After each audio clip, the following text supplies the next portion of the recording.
Libro de Josué, capítulo 11. Libro de Josué, capítulo 11. ¿Lo tienen? Amén. ¿Están todos listos para oír la palabra del Señor? ¿Ah, no? Ah, bueno.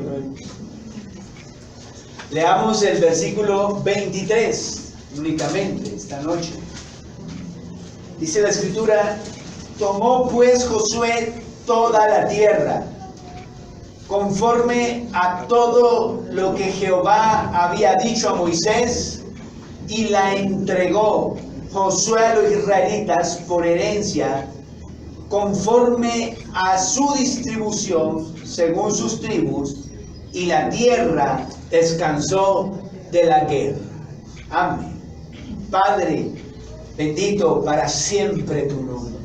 Esta noche aquí venimos a poner nuestros ojos en tu palabra.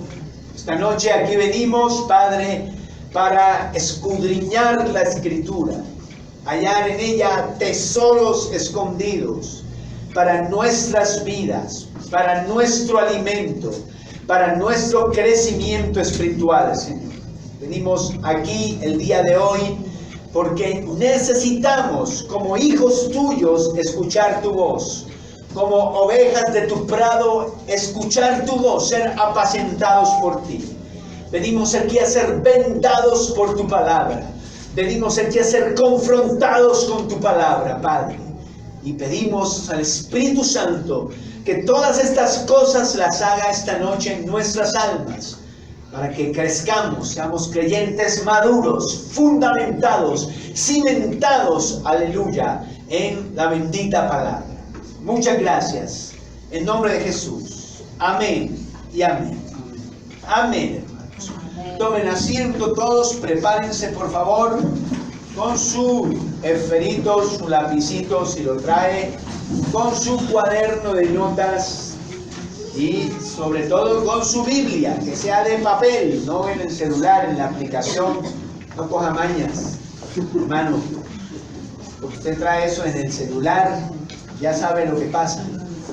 Empiezan a entrar los datos ahí, el mensajito del amiguito, el mensajito de la amiguita, y eso no se concentra en la palabra. ¿Ven? Entonces, que sea de papel su Biblia, así como siempre ha sido, de papel su Biblia. Bueno, hermano, bajo el título coalición, en esta historia que vamos a estudiar hoy, que es todo el capítulo 11 del libro de Josué, estamos ya en la mitad, sí, básicamente hoy estaremos ya en la mitad del libro.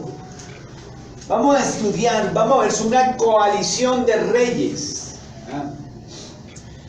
que se unen, se juntan para enfrentar al pueblo de Dios.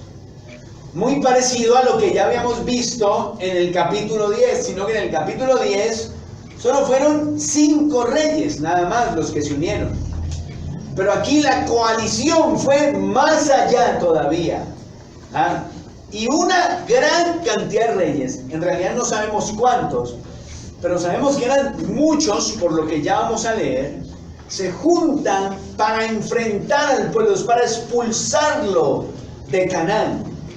Entonces, mire el versículo 1 del capítulo 11, léalo ahí conmigo. Dice: cuando oyó esto, Javín, rey de Hazor, envió mensajes a Jobab, rey de Madón, al rey de Simrón, al rey de Aksaf, y a los reyes que estaban en la región del norte en las montañas, y el Araba al sur del Cinerot, en los llanos y en las regiones de Dor al occidente, y al cananeo que estaba al oriente y al occidente, al amorreo, al eteo, al fereceo, al jebuseo en las montañas, y al heveo al pie de Hermón en tierra de Mizpah. Amén. Amén. ¿Se fijan? No hay manera de saber, no hay manera de saber cuántos reyes eran. Ahí nos enumeran, tenemos 4. Pero de en adelante empieza a enumerar y a decir que que los reyes de tal región, los reyes de tal otra región. ¿Cuántas ciudades habrían? Bueno, muy difícil para nosotros saber. Pero todos se juntan. Es un ejército grande, inmenso.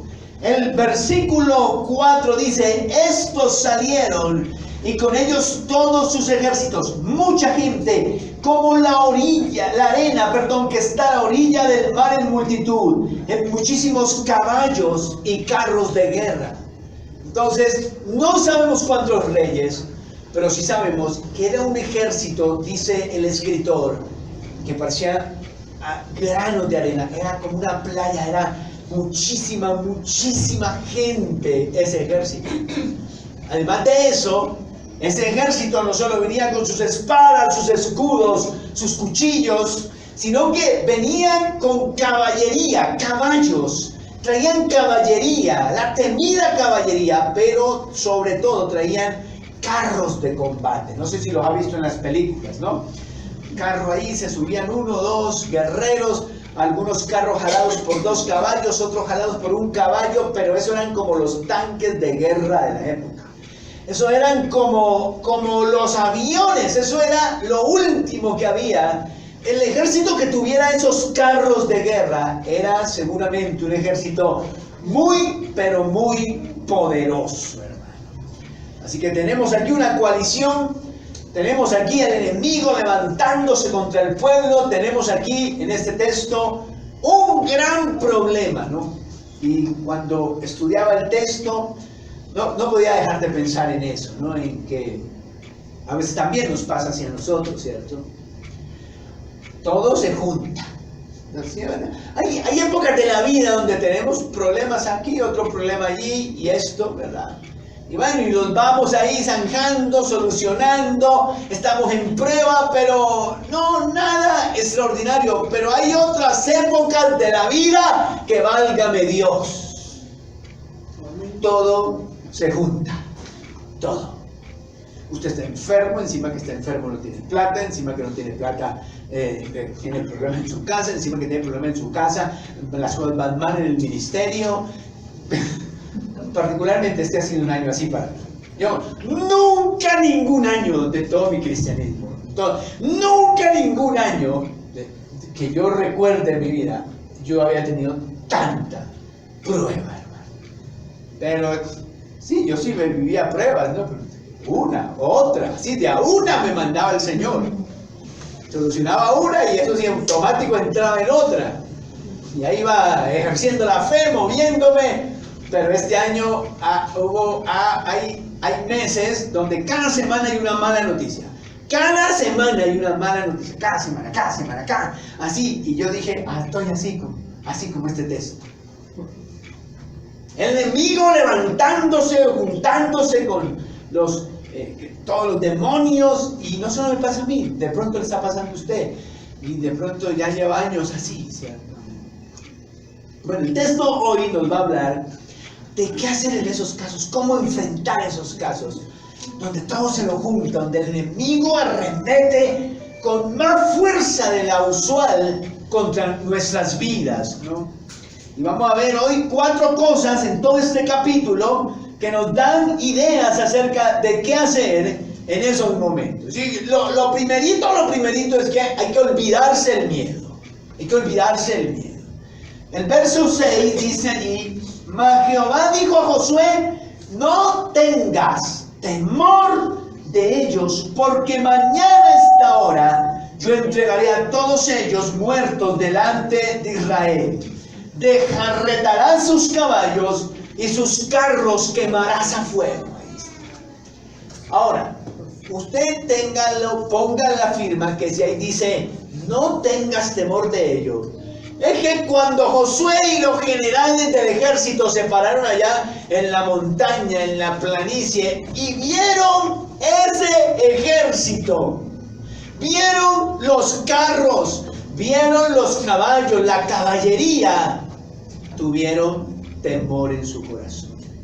No lo duden.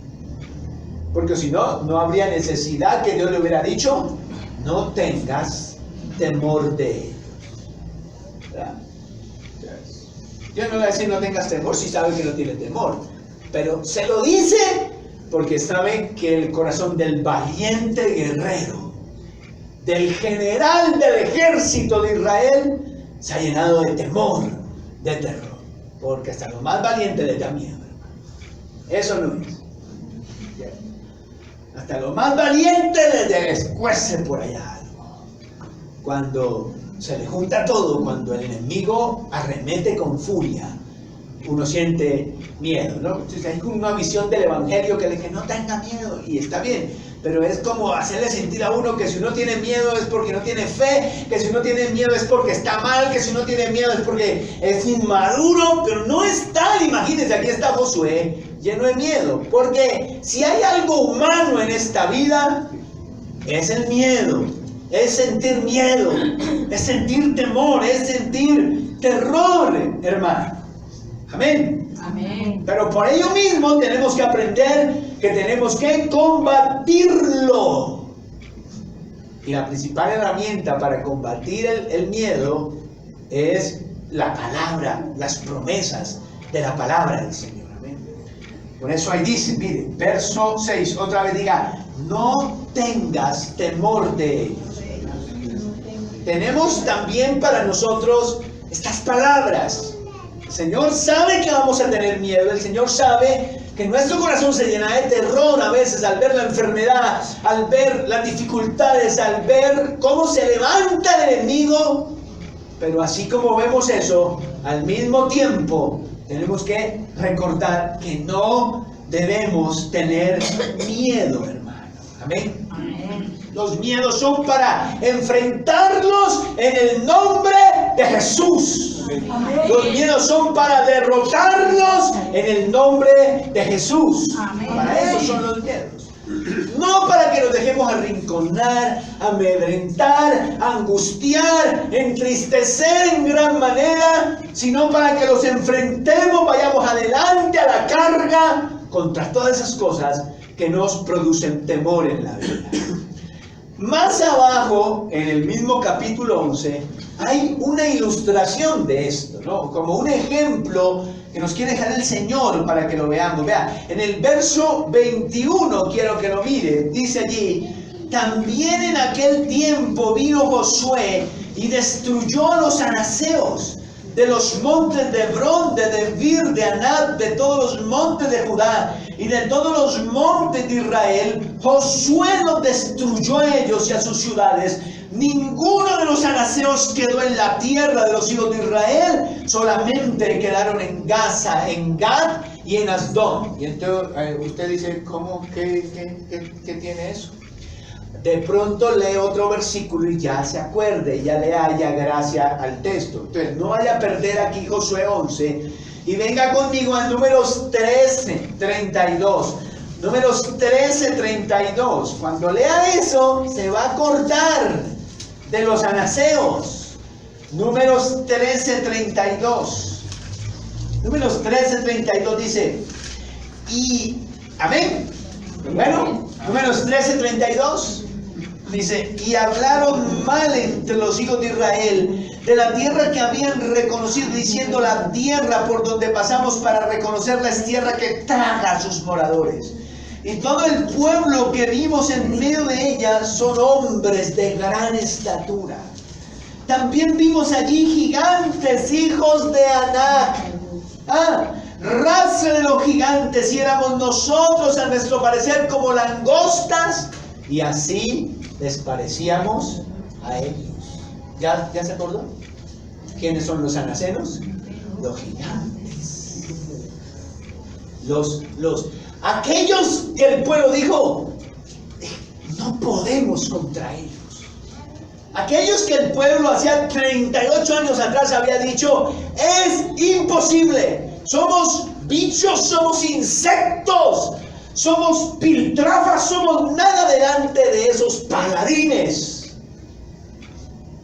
Pero aquí, en este texto ahora, tenemos como el pueblo de Dios entra con valentía, con esfuerzo, con arrojo en la palabra de Dios y derrota, dice, y derrota, no vamos a decir a todos, pero sí a la gran mayoría de los gigantes, de los anacenos, hermano. Porque los miedos son para enfrentarlos. Los miedos son para derrotarlos. Los miedos son para destruirlos. No para dejarnos amilanar, no para dejarnos arrinconar, arrodillar. Son para enfrentarlos. Aquí tenemos el ejemplo. Hace 38 años atrás, el pueblo había tenido miedo de esta gente.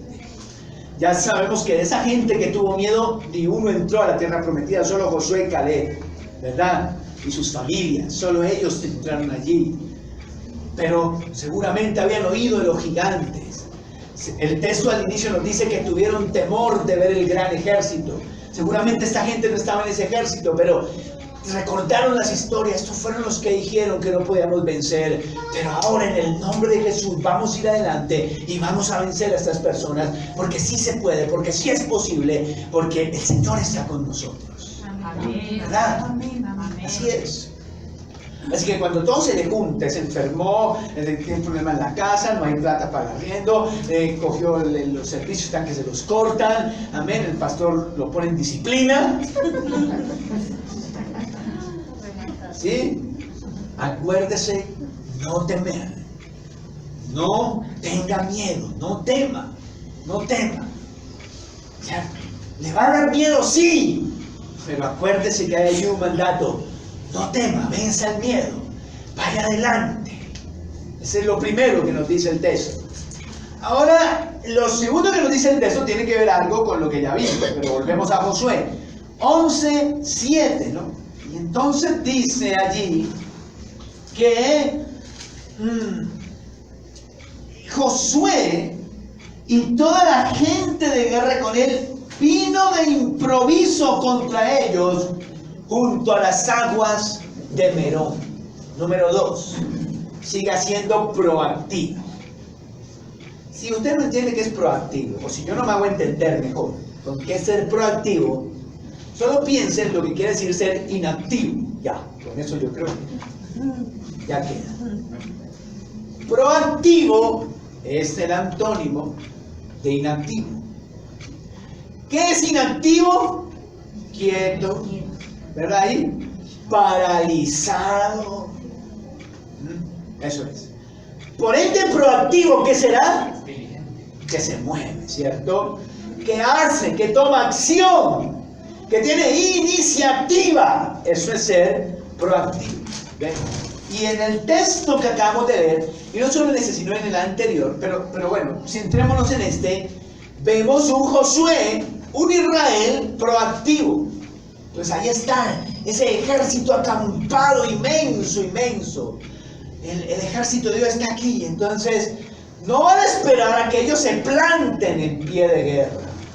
No sería estratégico, no sería inteligente eso, no sería sabio pararse frente a ese otro ejército, enfrentarse cara a cara, frente a frente. Entonces usan estrategia. Y dice que van, y uno se imagina, allá estaban todos esos reyes, toda esa gente comiendo pernil de pavo, hermano, echándole juguito a la costa, sentados junto a las hogueras, hablando, contando chistes, y cuando menos pensaron, ¡fran! Les cayó el pueblo de Dios cuando menos pensó. Y los mataron a todos, hermano, a todos los mataron. Ahí se vio la proactividad, la inteligencia, la sabiduría. Es guerra de guerrillas esto. Usted sabe que los guerrilleros, bueno, en una época sí, pero ya lo último, ya toca guerra de guerrillas, es emboscada, es caer de sorpresa, es cosas así, ¿sí? Y lo tienen que hacer así porque son un ejército más pequeño. Son combatientes que son sobrepasados por armas, por hombres, por entrenamiento. Entonces lo tienen que hacer de esa manera. Y es la misma estrategia que usa aquí el pueblo del Señor. No van frente a frente, ¿cierto? No anuncian el ataque, sino a hurtadillas, calladitos, despacito, les caen. Pero lo que a mí me gusta de este texto es eso, es la proactividad. Fueron, tomaron acción, se arrojaron, no esperaron. ¿Ven? Y cuando uno tiene momentos de esos, Cuando todo se le junta, ¿qué tiende a hacer uno? Se le apaga la fuerza. ¿Qué tiende a hacer uno? A ser inactivo. Entonces uno empieza a perder la fe, empieza a perder la confianza y prefiere dormir que trabajar. O si trabaja, trabaja sin ganas, sin ánimo, no se hace el tratamiento, cosas de esas. Porque al igual que el miedo, eso es una respuesta muy humana cuando todo se nos junta en la vida. ¿Me hago entender? Pero Josué, en la palabra de Dios, en la confianza de Dios, no se deja estar, sino que va y trabaja y hace, tiene iniciativa, tiene diligencia. Igual usted, igual yo, cuando vivamos esos momentos.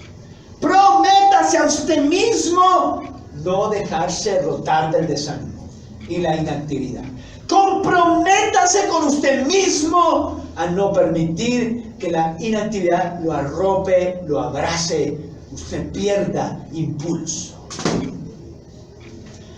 ¿Sentirá miedo? Sí va a sentir miedo, pero en el nombre de Jesús lo derrotamos.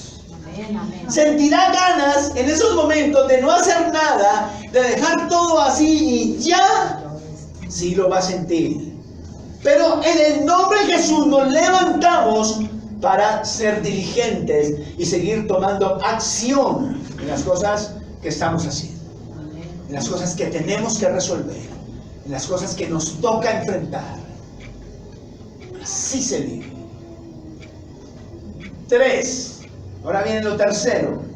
En el versículo 9, amén, dice que Josué hizo con ellos como Jehová le había mandado. Desjarretó sus caballos y sus carros quemó a fuego.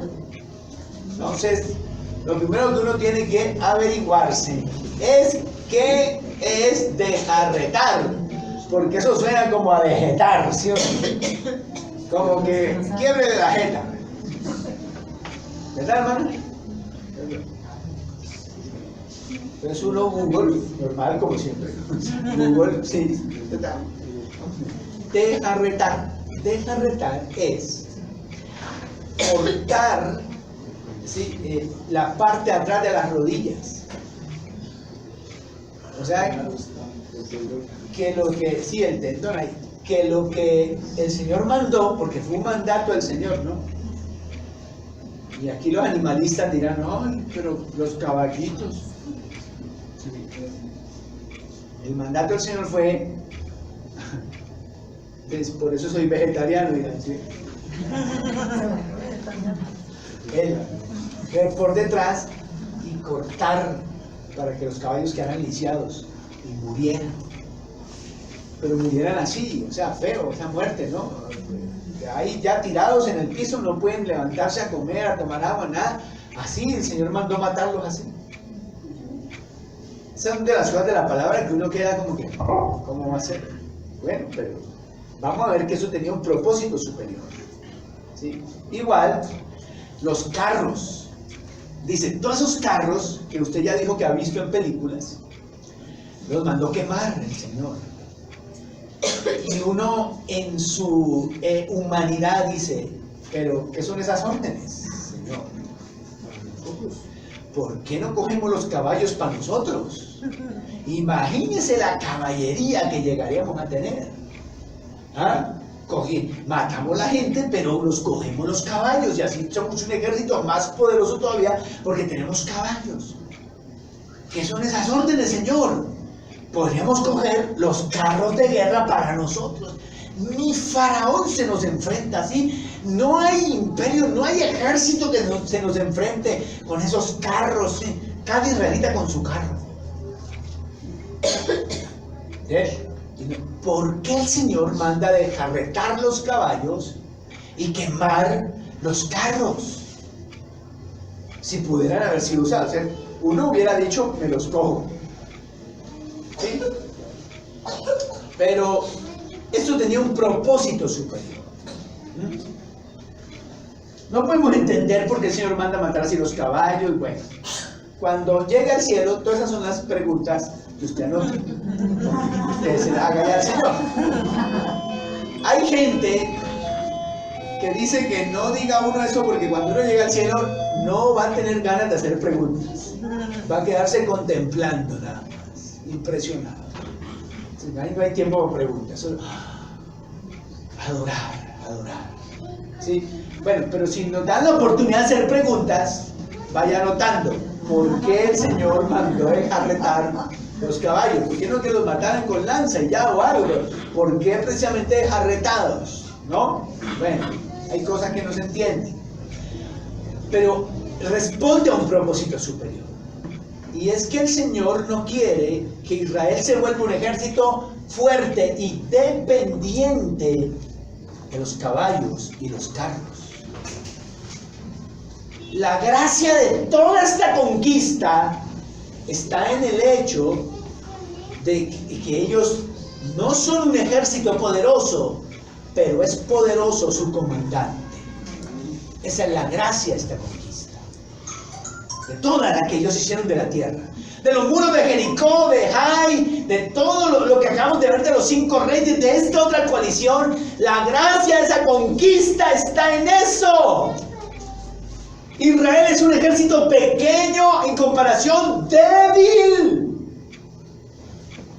Pero su comandante es poderoso. Todo eso tiene que morir. Esos carros tienen que ser quemados para que Israel no aprenda a depender de las armas, sino solo de Dios para la victoria siempre. Amén. Amén. ¿Ha leído ese texto de los Salmos que dice: aquellos confían en carros, estos en caballos, pero nosotros del nombre de Jehová haremos memoria? Aleluya. Amén. ¿Sí lo ha oído? Amén. Los mundanos confían en carros, los mundanos confían en caballos, pero los hijos de Dios hacen memoria del nombre de Jehová. Los incrédulos confían en carros, confían en caballos, pero los hijos de Dios hacen memoria del nombre de Jehová. Amén. Amén. Así que lo tercero ahí es: no confíen nada más. Cuando todo se junte, no confíen nada más por amor de Dios. Porque solemos confiar más en las personas que en el Señor. Esperando en las personas, esperando a ver a qué horas me ayuda el jefe, esperando a qué horas me ayuda el fulano, esperando a qué horas me ayuda la señora. ¿Cuándo le da la señora por ayuda? Solemos confiar mucho en las estrategias, y le puse estrategias, pero en realidad quería ponerle trampas, porque cuando todo se nos junta, ¿verdad?, y nos falta la fe, echamos mano de la malicia indígena, echamos mano de la trampita. Decimos: aquí no hubo de otra. Entonces mentimos, engañamos, metemos papeles que no son. Así toca. Decimos. Entonces tenemos la confianza puesta en esas estrategias, en los carros, en los caballos. Usamos las estrategias del mundo, la trampa, el engaño, la mentira, porque confiamos más en eso. Podemos en nuestra humanidad confiar más en eso que en el nombre del Señor Jesús. ¿Le pasan? Bueno, está bien, quédese callado, no hay problema. Confiamos más en las cosas, las ponemos por encima de Dios. ¿Cierto? Les he dicho, confío uno más en lo que dice el médico. El médico: se muere, dice el médico. ¡Ya! ¡Se muere! Y uno pone tanta fe en esas palabras.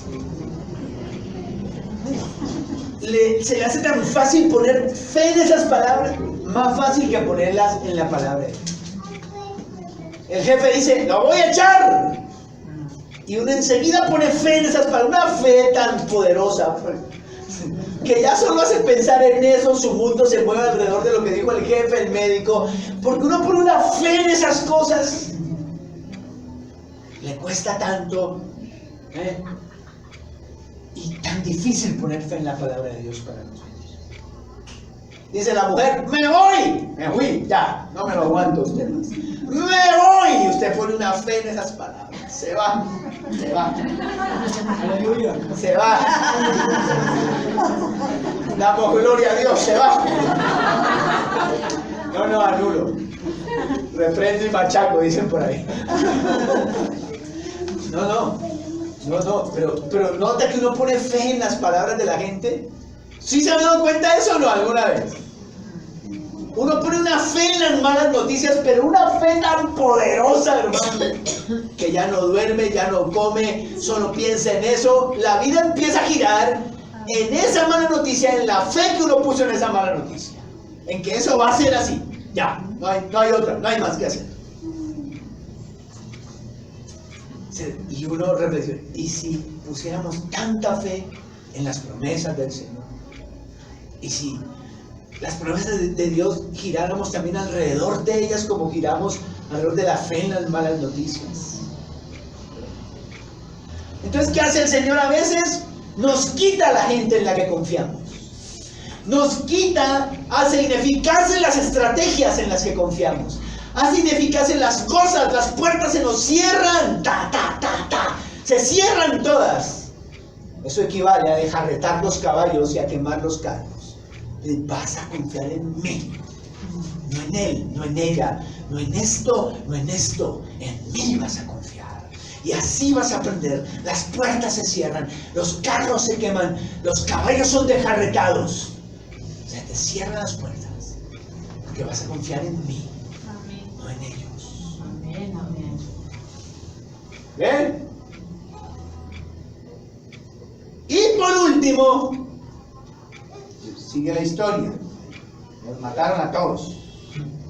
Luego empieza a partir del verso 18 una serie de conquistas. Ya no es con este ejército, porque ya ese fue derrotado todo, sino con otros habitantes de la tierra de Canaán.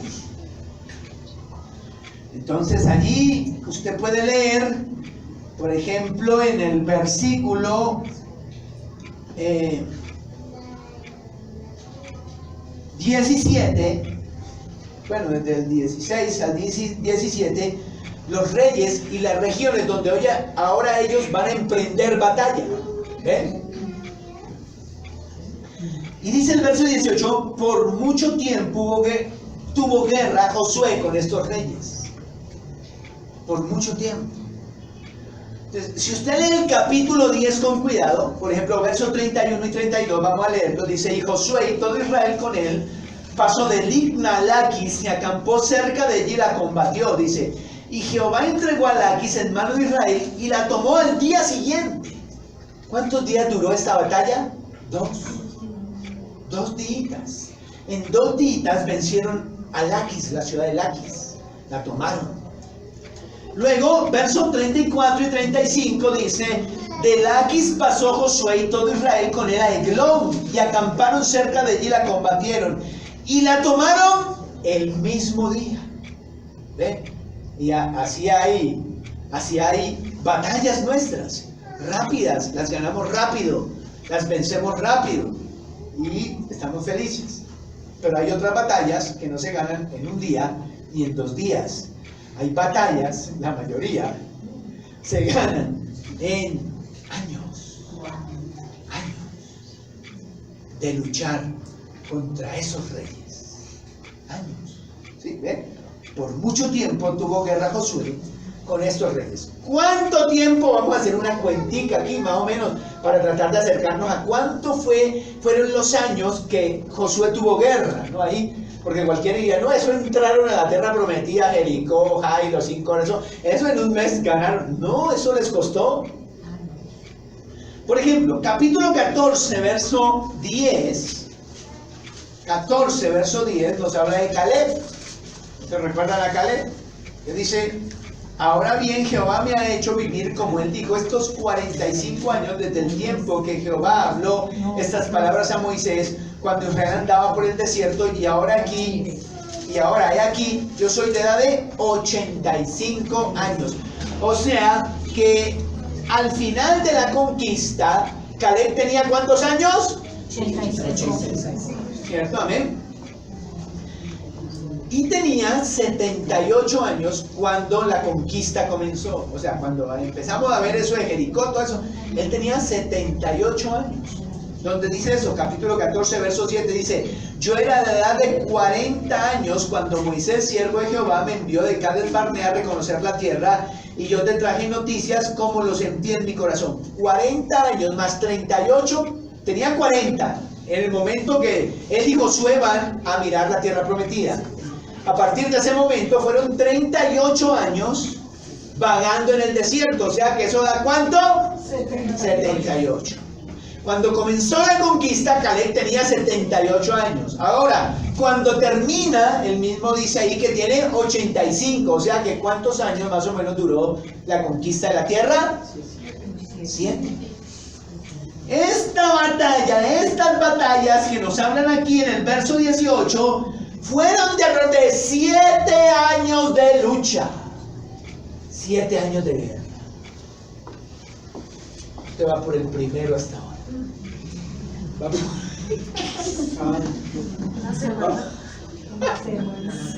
Va por el segundo hasta ahora. ¿Ah? Pero ¿qué es lo llamativo? Que no dejaron de perseverar en el primer año, ni en el segundo, ni en el tercero, cuarto, quinto, en el sexto, ni en el séptimo. Lucharon hasta ganar. Y eso se llama perseverancia. Esa se bebe amarga. Dígale a su hermano que tiene la perseverancia, se bebe amarga. Esa sabe a hiel, sabe amargo. Y usted que está perseverando hoy día, sabe que es amargo. Ese es un juguito que se toma amargo. Usted que alguna vez le tocó perseverar ya por algo, sabe que ese es un juguito amargo.